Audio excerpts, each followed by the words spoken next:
എന്നാ എന്നും ബ്രെഡും പഴം ആക്കാതെ ഇടയ്ക്കൊക്കെ ദോശയും ചട്നി ആക്കിക്കൂടെ?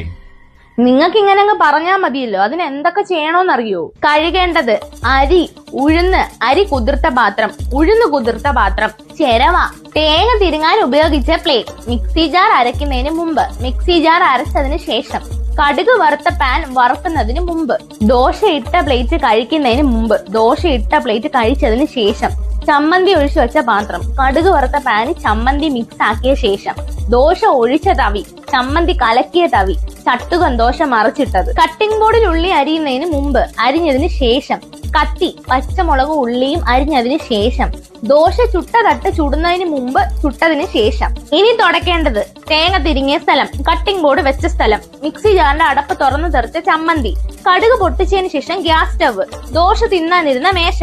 ഇതിനൊക്കെ വേണ്ടി ചെലവാക്കിയ സമയം